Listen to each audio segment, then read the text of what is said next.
Hello, ladies and gentlemen, and welcome back to another episode of At the Bar featuring yours truly, Ryan Carter.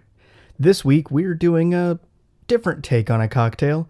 I misspoke, and I said during the podcast episode that we would be doing the Sunday morning, but I've already actually done that during one of these videos. So this week, I'll actually be doing mulled wine. Now, to mull something simply means to warm it up and add spices to it. That's it. People have probably heard of mulled wine before. You may not have had it ever, though. It's a pretty flavorful drink, typically associated with Christmas and holiday, wintry celebrations, but that wasn't actually popularized until the 1890s during German Christmas street festivals. We can actually trace mulled wine all the way back to 20 AD in Rome, where red wine would be boiled and then mixed with honey, saffron, pepper, laurel, and dates. At the time, they called it conditum paradoxum, which translates to creating a paradox. Now, when you boil wine, it tends to turn the flavor very, very bitter. So the Romans would actually take this wine, and rather than drink it hot, they would let it cool off and then mix it back in with regular red wines to try to get some of the sweetness back into the wine. Now, the tradition of making mulled wine carried on throughout the years. It resurfaced in popularity in the 12th century in France, where it was called spicy wine, and they actually published spicy wine in some books, which made their way over to England by the 13th century, where King Henry III was noted to regularly drink it at his dinner table. In the 1420s, Germany picked up the trend and passed it on to other Nordic countries in the area. And then in the 1890s, it became popular to drink the mulled wine at German street festivals. It started out to keep warm, but then it became a competition to see which street vendor could come up with the best mulled wine for these Christmas festivals, and they would sell it, and it made a lot of money because it was tasty and it kept everybody warm. So we're not actually going to go over to the bar this week. We're going to go down to my kitchen so that we can make this wine on the stove. So let's go on over there and see how to make it. Oh my God. All right, so we're not at the bar this week because mulled wine requires heat, and I don't have a stove in my bar. Oh, God. It's off. Is it? Mm-hmm. There we go. That's the sound we wanted to hear. Sorry, John's here as my cameraman today. All right. Yeah. Hi, John. So, I'm going to start out 2 bottles of wine because, you're not just making this for you. You're making it for everybody.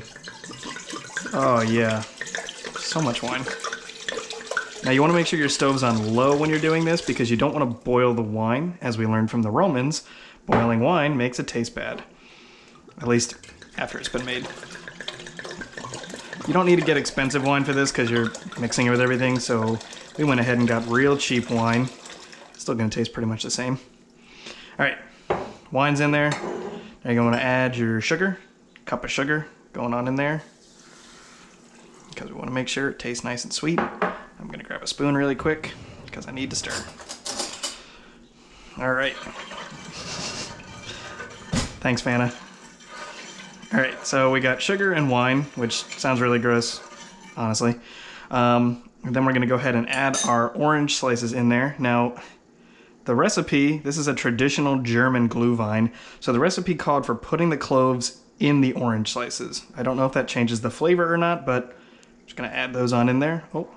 That sank right to the bottom. I was not prepared for that. Okay, oranges are in there. Now you're going to get your star anise, whole star anise. And I don't really like licorice, so we're going to use 2. If you like the taste of licorice, you can put more in there. That is your call.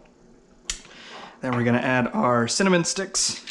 I have 6, but you can put in more if you want. Again, up to you how you want to have that flavor. And we're going to put in our whole allspice.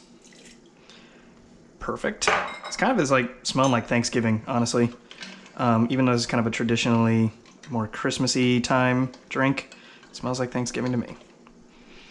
All right, and last but not least, well, definitely not last because we have 2 more things. We're gonna add 2 cups of orange juice in here, as if there wasn't already enough orange in there. Also to sweeten it up a little bit. I only have a 1 cup measuring cup, so double pour. All right, now actually last but not least, we're gonna add in the fun stuff, half a cup of brandy. Now this is up to you how much you put in here. You don't have to put any in there at all, actually. If you wanted to just leave it as is, you can do that. But John and I like our alcohol. So we're gonna put a half cup of brandy in there, just for an added little bit of kick. And then you're just gonna pretty much leave it on the stove.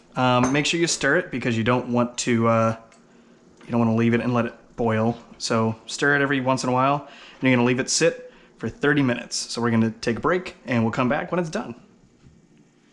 All right, well, I wanted to bring you guys back to the bar for at least a little bit of this.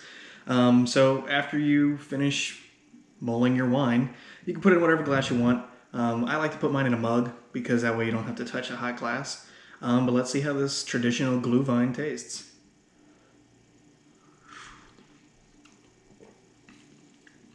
Wow, yeah, that's good. That will definitely keep you warm at a street fair. The orange flavor is actually the most prominent thing that kind of speaks out there. But since we didn't boil it, and there's a lot of sweeteners in there, including straight up a cup of sugar, it's going to be a lot sweeter of a flavor anyway, so your wine kind of stays preserved in that sweeter, nuttier realm rather than a bitter, spicy taste. So hopefully, next time you guys are feeling cold and want to go outside, you'll enjoy a cup of mulled wine with some friends. Cheers.